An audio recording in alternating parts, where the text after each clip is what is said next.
배우자가 개인회생을 하건 신용불량이건 파산을 하건 아무 상관없이 남편이 개인회생 중이라고 해서 아내는 아무 문제 없이 신용카드를 발급받을 수 있고 대출도 받을 수 있고 신용등급도 그대로 유지가 되는 거죠. 반대의 경우도 마찬가지고요. 다만 한 가지 주의하실 점이 있습니다. 안녕하세요. 회생파산연구소의 이상 변호사입니다. 제가 상담을 하다 보면 이런 질문을 또 정말 많이 받는데요. 변호사님, 저 개인회생 중인데 결혼해도 되나요? 제 빚 때문에 배우자한테 피해가 가지 않을까요? 심지어는 나는 개인회생을 하니까 결혼은 꿈도 못 꾸겠죠? 라는 자도 섞인 넋두리까지 있어요. 얼마 전에도 30대 초반에 한 남성분이 찾아오셨는데 과거 사업 실패로 빚이 한 7천만 원 정도 있었는데요. 개인회생을 신청하려다가 결혼을 앞두고 계시니까 이걸 망설이고 계시더라고요.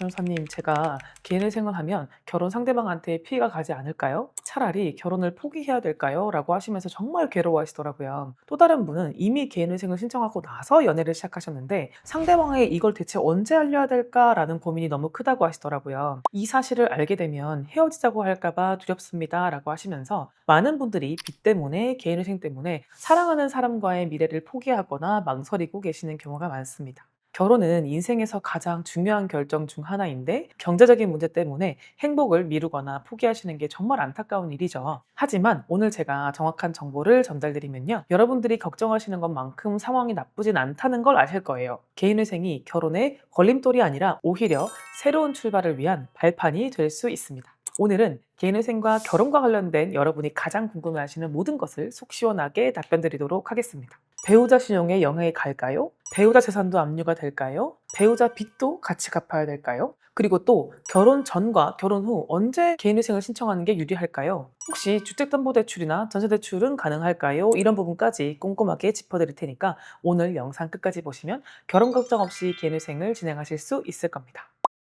자, 가장 먼저 기본적인 질문부터 답변 드릴게요. 저 개인회생 할 건데 결혼해도 될까요? 네, 전혀 문제 없습니다. 개인회생 진행 중에도 결혼할 수 있고 법적으로 아무런 제한이 없어요. 개인회생은 여러분의 경제적 재건을 돕는 제도일 뿐이고요. 결혼은 헌법으로 보장된 개인의 권리란 말이에요. 다만 결혼을 하시면 배우자 서류 중 일부를 법원에 내야 하는 경우가 있겠죠. 또 배우자의 소득이 합산되는 경우에는 변제금이 늘어나는 경우도 있겠죠. 이 부분은 뒤에서 자세히 설명을 드릴게요. 두 번째로 가장 많이 걱정하시는 부분. 제 개인회생 때문에 배우자의 신용등급에 문제가 생기나요? 절대 아닙니다. 이건 정말 많은 분들이 오해하고 계신 부분인데요. 개인의 신용은 철저히 개인별로 관리가 되는 거예요. 여러분이 개인회생을 하신다고 해서 배우자의 신용 등급이나 또는 신용 점수에 전혀 영향을 주지 않습니다. 우리나라 신용평가 시스템은 개인 단위로 운영이 됩니다. 배우자가 개인회생을 하건 신용불량이건 파산을 하건 아무 상관없이 본인의 신용은 본인의 금융거래 이력에 의해서만 결정이 돼요. 예를 들어서 남편이 개인회생 중이라고 해서 아내는 아무 문제 없이 신용카드를 발급받을 수 있고 대출도 받을 수 있고 신용등급도 그대로 유지가 되는 거죠. 반대의 경우도 마찬가지고요. 다만 한 가지 주의하실 점이 있습니다. 만약 배우자의 빚에 여러분이 연대보증을 서거나 공동명의로 대출을 받으셨다면 이건 좀 다른 문제예요. 이 경우는 보증인이나 채무자에 따라서 일정 부분 영향을 받을 수 있는데 케이스별로 뒤에 자세히 설명드리도록 하고요. 이거는 사실 단순히 결혼해서 문제가 생긴 게 아니라 보증 때문에 생기는 문제인 거니까요. 아무리 배우자라고 할지라도 서로의 채무에 연대보증을 서는 건 매우 매우 신중하게 진행하시는 것이 좋겠죠. 세 번째로 많이 걱정하시는 게 재산 압류인데요. 변호사님, 제가 개인회생 신청을 하면 배우자 명의의 재산에 문제가 생기냐, 압류가 되냐, 배우자 통장에 압류가 생길 수 있냐, 이런 질문도 많이 주시는데요. 배우자 명의의 재산은 압류되지 않습니다. 개인회생은 채무자 본인의 재산만 대상으로 하거든요. 배우자가 본인 명의로 가지고 있는 예금, 부동산, 자동차, 주식은 전혀 영향을 받지 않아요. 예를 들어서 남편이 개인회생 중인데 아내 명의로 된 예금 통장에 3천만 원이 있다라고 하면 이 돈은 압류 대상이 아니에요.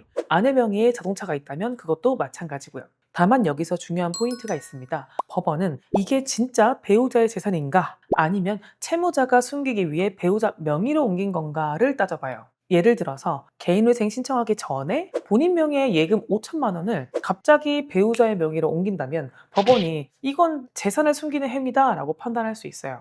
이런 경우가 문제가 될 수 있겠죠. 하지만 원래부터 배우자가 갖고 있던 재산이거나 배우자가 본인의 소득으로 모은 재산이라고 하면 당연히 아무런 문제가 없어요. 배우자가 직장을 다니면서 본인 월급으로 모은 것들, 배우자가 물려받은 상속재산, 그리고 배우자 명의로 오래전부터 갖고 있던 부동산 등은 대부분 영향을 받지 않습니다. 그래서 제가 항상 강조하는 게 있어요. 개인회생 신청 전에 재산을 배우자 명의로 옮기려는 시도를 절대 하지 마세요. 이거를 권유하는 사무실도 있는데요. 그거는 잘못된 상담입니다. 이건 오히려 개인회생 신청 자체가 불허가 될 수 있는 사유가 되기 때문에요. 투명하게 그리고 정직하게 진행하시는 것이 가장 좋은 방법입니다. 자, 반대로 배우자가 빚이 있는 분들이 저한테 여쭤보시는 게 결혼하면 내 배우자의 빚도 같이 갚아야 되냐라는 질문을 주시는데요. 이것도 정말 많은 분들이 오해하고 계신 부분인데 배우자 빚이 따라오는 게 아니잖아요. 그러니까 결혼했다고 해서 법적으로 배우자의 빚을 같이 갚아야 된다. 또는 뭐 자동으로 내가 떠안게 된다 이런 구조는 전혀 없습니다. 예를 들어서 남편이 결혼 전에 뭐 카드 빚이나 이런 걸로 5천만 원의 빚을 만들었다고 하면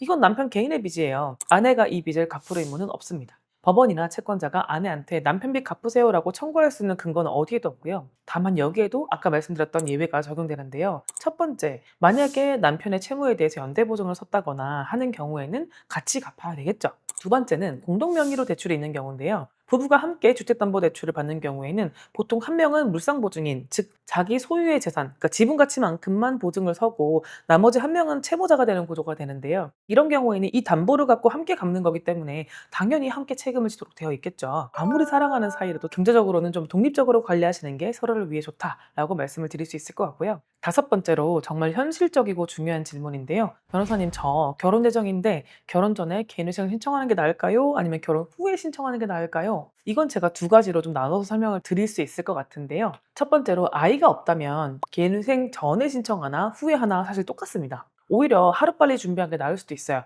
왜냐면 배우자가 되는 순간 또 배우자의 서류를 떼야 될 수도 있으니까 1인 가구일 때 그냥 후다닥 해버리는 게 조금 더 간편할 수 있어요. 반대로 결혼 후에 개인회생을 신청하는 게 유리한 경우가 있습니다. 어떤 경우냐면 배우자가 부양가족인 경우이거나 아니면 이미 아이가 있는 경우예요. 의외로 혼인신고를 하지 않고 사실혼 상태로 아이가 있는 경우도 있고요. 아니면 배우자가 몸이 좀 안 좋아서 한쪽이 부양을 하는 경우가 있을 수 있는데요. 이 경우에는 부부간 부양 의무가 있으니까 법적으로는 배우자가 되는 것이 회생에서는 생계비 인정에서 유리합니다. 참고로 배우자는 모두 부양가족이 되는 건 아니고요. 기본적으로는 다 성인이시고 대부분 소득도 있으시기 때문에 특수한 경우가 아니고서는 부양자가 되진 않습니다. 아직 아이가 태어나지 않았다 하더라도 출산 예정일이 몇 개월 남지 않은 경우에는 부양가족 신청을 할 수 있으니까요. 최대한 유리하게 판단을 받는 것이 좋겠죠.